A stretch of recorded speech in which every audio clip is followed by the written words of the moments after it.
আসসালামু আলাইকুম এভরিওয়ান। আজকে আমরা শুরু করছি আমাদের physics first paper short lecture 02।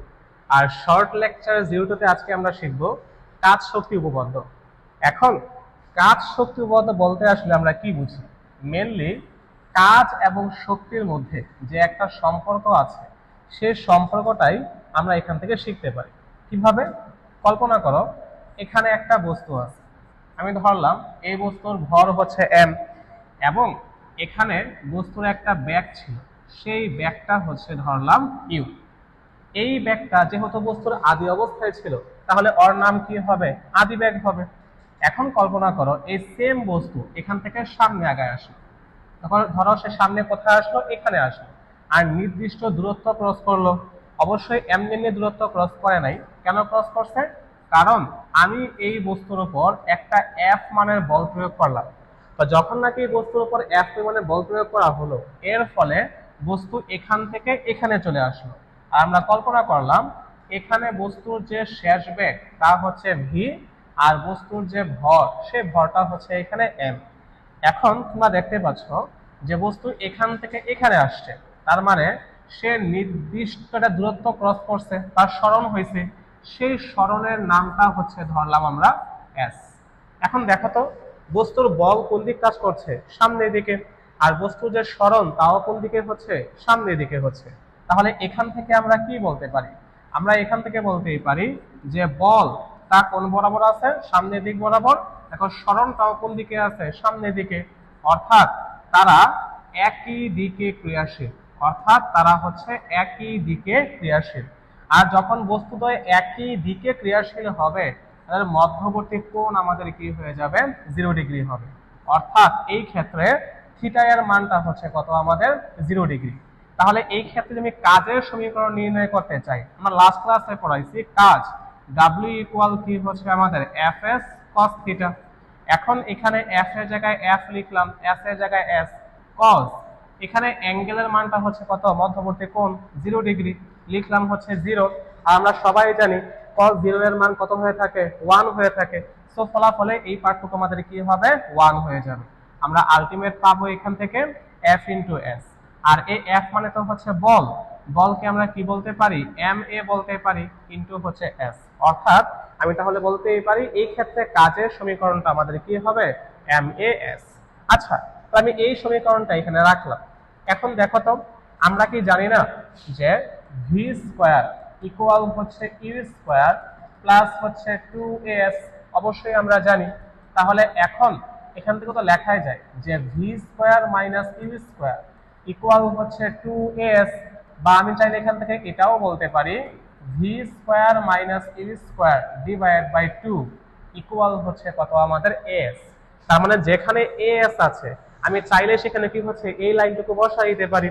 তাহলে সেই ক্ষেত্রে আমার সমীকরণটা তাহলে কি হবে? অর্থাৎ তাহলে এই ক্ষেত্রে কাজের সমীকরণ আমার এখানে কি ছিল? এম, লিখলাম হচ্ছে এম। আর এখানে কি ছিল? এস। দেখো এখানে এস কোনটা হচ্ছে? V square minus u square divide by 2। অর্থাৎ এখানে তাহলে কি হবে? V square minus u square divide by 2। এখন এই পার্টকে সুন্দর করে কি লেখা যায়? লিখা যায় হচ্ছে half of M V square minus হচ্ছে half of M U square, M দ্বারা হচ্ছে গুণ করে। তো তাকায় দেখো তো, এখানে আমি কি পাচ্ছি? Half of M V square. Half of M V square মানে কি বুঝায়? আমাদের গতিশক্তি বুঝায়। তারপরে খেয়াল করে দেখো, তারপরে তুমি দেখো এখানে কি আছে? Half of M U square. এটাও আমাদের কি বুঝায়? গতিশক্তি বুঝায়। এটা আমাদের শেষ বেগ না? তাহলে এটার নাম তাহলে কি হবে? শেষ গতিশক্তি। এটা আদি বেগ না? এটার নাম তাহলে কি হবে? আদি গতিশক্তি। তাহলে এখান থেকে আমি একটু ভিন্ন করতে বলতেই পারি, যেহেতু বস্তুর এখানে কি আছে? আমাদের ভর হচ্ছে এম, আর আদি বেগ হচ্ছে ইউ। তাহলে এই ক্ষেত্রে বস্তুর একটা গতিশক্তি আছে। সেই যে গতিশক্তি আছে তাকে আমরা কি বলতে পারি? আদি গতিশক্তি। আর এই আদি গতিশক্তি ইকে আই, আই মানে হচ্ছে ইনিশিয়াল, আদি অবস্থা, তার মানটা আমাদের সুন্দর করে কি হবে? Half of M U square হবে। আর এখানে যে বস্তুর গতিশক্তিটা আছে তা হচ্ছে বস্তুর শেষ গতিশক্তি। এই গতিশক্তিটার নাম কি হবে? শেষ গতিশক্তি, যা আমাদের হবে ইকে এফ। এফ মানে কি হচ্ছে? ফাইনাল। আর এটা সুন্দর করে কি লেখা যায়? আমাদের হাফ অফ এম কত হচ্ছে? V square. তাহলে যেখানে তুমি দেখতে পাচ্ছ half of M V square আছে, তাকে সুন্দর করে কি লেখা যায়, ই কে এফ লেখা যায়। আর তুমি যেখানে দেখতে পাচ্ছ কি হচ্ছে half of M U square আছে, তাকে সুন্দর করে কি লেখা যায়, আমাদের ই কে আই লেখা যায়, মাঝখানে হচ্ছে মাইনাস। আর e k f minus e k i তার মানে কি, গতিশক্তির পার্থক্য বা পরিবর্তন, তাকে আমরা সুন্দর করে কি বলতে পারি, ডেল অফ ই কে বলতে পারি। অর্থাৎ আমি তাহলে বলতেই পারি কাজ সমান তাহলে কি হবে, গতিশক্তির পরিবর্তন, যা হচ্ছে কি আমাদের ডেল অফ ই কে। আর একেই আমরা অনেক আদর করে কি বলি, কাজ শক্তি উপপাদ্য বলে থাকি। তাহলে এই যে সমীকরণটা আছে তাকে আমরা কি বলি, কাজ শক্তি উপপাদ্য। ঠিক আছে, তার মানে কৃত কাজ কার সমান, গতি শক্তির যে পরিবর্তন তার হচ্ছে সমান। এখন এই হচ্ছে থিওরি। এই থিওরির উপর বেস করে আমরা তাহলে খুব সহজে কি হচ্ছে এই কোশ্চেনটা সলভ করতে পারি। কিভাবে, তাকায় দেখো একটু। ধরো প্রশ্নে কি বলা হয়েছে, এ একটা হচ্ছে বিন্দু, বি হচ্ছে আরেকটা বিন্দু, আর এ পয়েন্টে ব্যাগের মান কি 7.5 দেওয়া আছে, সময় কত হচ্ছে 2। আবার সেম ভাবে বি পয়েন্টে আমাদের ব্যাগের মান কি দেওয়া আছে 3.5, আর সময় কি দেওয়া আছে এখানে 4। আমাকে বললো যখন কোনো বস্তু এ থেকে বি তে আসবে তখন তার কি বের করো, কাজের মান নির্ণয় করো। এখন কিভাবে আমরা এটা কাজ শক্তি উপপাদ্য ব্যবহার করে সলভ করতে পারি, চলো দেখা যাক।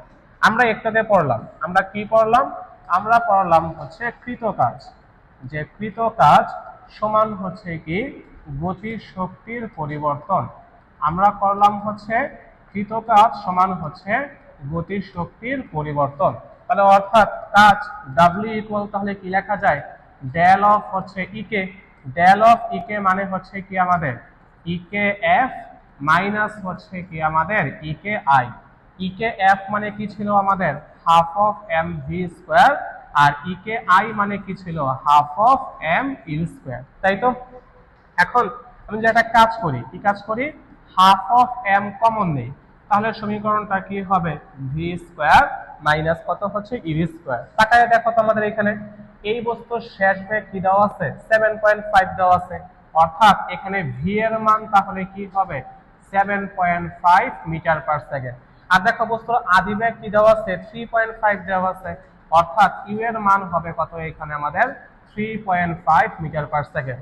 এই তথ্যগুলো আমি এখানে বসাই দিই, তাহলে সেই ক্ষেত্রে লাইনটা আমাদের কি হবে হাফ অফ এম, ভি এর মান হচ্ছে আমাদের 7.5 হোল স্কয়ার, ইউ এর মান কত হচ্ছে 3.5 হোল স্কয়ার। প্রশ্নে ভরের মান দেওয়া নেই, যদি ভরের মান দেওয়া থাকতো তাহলে আমরা কি এখানে ভরের মান বসাতে পারতাম। যেহেতু ভরের মান দেওয়া নেই আমরা এম কে এম ই রাখবো, এরপরে এম কে এম রেখে বাকি পার্টটুকু যোগ বিয়োগ করবো। যোগ বিয়োগ করলে একটা মান ইনটু কি হবে এম আসবে, এত হচ্ছে জুল। আর এটাই আমাদের কি হবে, তার কৃতকাজের পরিবর্তন, সরি তার কৃতকাজের পরিমাণ হবে। দেখো কত সহজে আমরা গতিশক্তির যে পরিবর্তন তা ব্যবহার করে কাজের মান কি হচ্ছে বের করে ফেলতে পারি। ঠিক সিমিলারলি আমরা চাইলে এখান থেকে আরেকটা কোশ্চেন সলভ করতে পারি, যা হচ্ছে এটা। কি বলা হচ্ছে এই কোশ্চেনে, দেখো বলা হচ্ছে একটি বেলুন যার আয়তন হচ্ছে আগে ছিল 2 লিটার এবং তার চাপ ছিল কত হয় 3 অ্যাটমসফিয়ার। বলা হচ্ছে এই বেলুনের যদি কি হচ্ছে আমাদের আয়তন 5 লিটার করা হয়, যদি এই বেলুনের কত হচ্ছে আয়তন 5 লিটার করা হয়, তাহলে সেই ক্ষেত্রে কৃত কাজের যে পরিমাণ তা বলছে আমাকে নির্ণয় করার জন্য। তাহলে এই ক্ষেত্রে কাজ আমাদের কি বের করা, কৃত কাজের পরিমাণটা হচ্ছে নির্ণয় করা। একটু তাকায় দেখো তো কি কি তথ্য এখানে দেওয়া আছে। বেলুনের আদি অবস্থায় আয়তন দেওয়া আছে, আয়তন V1 কি দেওয়া আছে আমাদের 2 লিটার। আমাদের লিটার নিয়ে কোনো কাজ নেই, আমাদের লাগবে হচ্ছে মিটার কিউবে।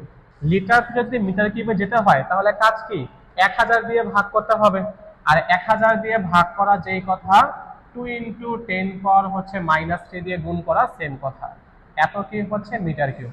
আমি তার কি পেয়ে গেলাম, V1 টা পেয়ে গেলাম। আর দেখো চাপের মান কি দেওয়া আছে 3 অ্যাটমসফিয়ার, তাহলে P1 সমান কি লিখতে পারি এখানে 3 অ্যাটমসফিয়ার। আমাদের অ্যাটমসফিয়ার নিয়ে কাজ করা যাবে না, আমাদের কি লাগবে প্যাসকেল লাগবে। এজন্য তাকে আমি গুণ করলাম কি দিয়ে 10 পাওয়ার হচ্ছে 5 দিয়ে।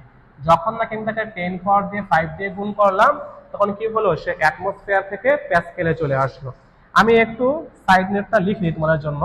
দেখো ধরো এখানে কি আছে লিটার আছে, আপনি তো লিটার থেকে কোথায় যাবা, মিটার কিউবে যাবা। যখন আমরা লিটার থেকে মিটার কিউবে যাব আমাদের কাজ কি হবে, 10 পাওয়ার হচ্ছে -3 দিয়ে গুণ করা। আর যদি আমরা চাই যে অ্যাটমসফিয়ার থেকে প্যাসকেলে যাওয়ার জন্য, অ্যাটমসফিয়ার থেকে প্যাসকেলে যাওয়ার জন্য সেই ক্ষেত্রে গুণ করব কি দিয়ে? 10 পাওয়ার 5 দিয়ে। আসলে 10 পাওয়ার 5 দিয়ে না, সংখ্যাটা হবে 101325, কিন্তু যে রাউন্ড ফিগার করে বলি তাহলে 10 পাওয়ার 5 কি হয় বলা যায়। দ্যাটস ওয়াই এখানে 10 পাওয়ার 5 লেখা। কেউ যদি চাও তাহলে 101325 লিখতে পারো, কোনো সমস্যা নেই। তাহলে V1 পাইলাম, P1 পাইলাম। এবার আমাদের কি লাগবে? V2 লাগবে। V2 এর মান কি দেওয়া আছে এখানে? 5 লিটার দেওয়া আছে। P2 এর মানটা জানি না, আমরা এখানে P2 এর মানটা হচ্ছে জানি না। যাই হোক, প্রশ্নে আমাদের এই তথ্যগুলো দেওয়া আছে। আমাকে বললো কিসের মান বের করো? কাজের মান নির্ণয় করো। আমরা মাত্র শিখে আসছি কাজ সমান কি হচ্ছে? গতিশক্তির যে পরিবর্তন তার কি হয়ে থাকে? সমান হয়ে থাকে।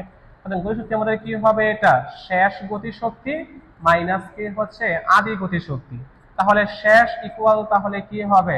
হাফ অফ mv স্কয়ার, আর আদি হচ্ছে কত হয়? হাফ অফ mv স্কয়ার, তাই না? কিন্তু এই সমীকরণটা এখানে লেখা যাবে না। কেন যাবে না? কারণ এটা গ্যাসীয় বেলুন। এই ক্ষেত্রে কি হচ্ছে? আমাদের ইকের ফর্মুলা এটা হয়ে থাকে না। যখন এই গ্যাসীয় পদার্থ হবে সেই ক্ষেত্রে আমাদের গতিশক্তির যে ফর্মুলা তা ছিল কি? গতিশক্তির ফর্মুলা ছিল আমাদের 3/2 nRT, অথবা কি ছিল আমাদের? অথবা ছিল 3/2 PV। এটা ছিল। যেহেতু আমার প্রশ্নের মধ্যে আয়তন এবং চাপের মান দেওয়া আছে, আমি তাই এই পার্টটা ইউজ করব, এটা আমি ইউজ করব না। তাহলে এই ক্ষেত্রে আমাদের যে সমীকরণটা হবে সেই সমীকরণটা হবে 3/2। এটা শেষ না, শেষ বিধায় এটা P2 V2 হবে। আর ইকে 1 কত হবে? 3/2 P1 V1। ঠিক আছে? আর যদি আমি 3/2 এখান থেকে কমন নেই তাহলে কি হবে? এটা P2 V2 মাইনাস হচ্ছে P1 V1। এখন তাকায় দেখো তো, প্রশ্নের মধ্যে V1 P1 দেওয়া আছে, V2 P2 P2 এর মান দেওয়া নাই, V2 এর মান দেওয়া আছে। কিন্তু আমাদের এই সমীকরণ সমাধান করতে হলে কি লাগবে? P2 এর মান লাগবে। P2 এর মানটাকে আমি জানি? উত্তর হচ্ছে না। তাহলে কাজ কি? ফার্স্টে P2 এর মানটা বের করতে হবে। আমরা সবাই জানি P1 V1 ইকুয়াল কি হয়ে থাকে? P2 V2 বয়লের সূত্র মতে।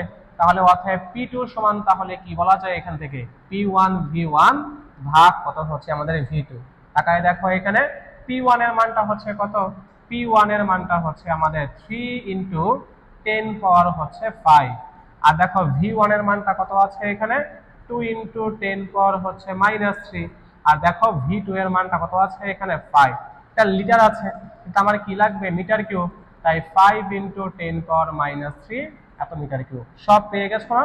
তাহলে তুমি এখান থেকে কি পেয়ে যাবা? এত হচ্ছে কি আমাদের প্যাসকেল। তথ্য সবগুলা পেয়ে গেলাম। এখন কাজ কি? এখন কাজ হচ্ছে এই সবগুলা তথ্য এই সমীকরণে বসানো। আমরা বসাবা, তখন তার এখানে কি হয়? কাজের মানটা পেয়ে যাব এত হচ্ছে জুল। আর এই হচ্ছে কি আমাদের অ্যান্সার। ধন্যবাদ সবাইকে।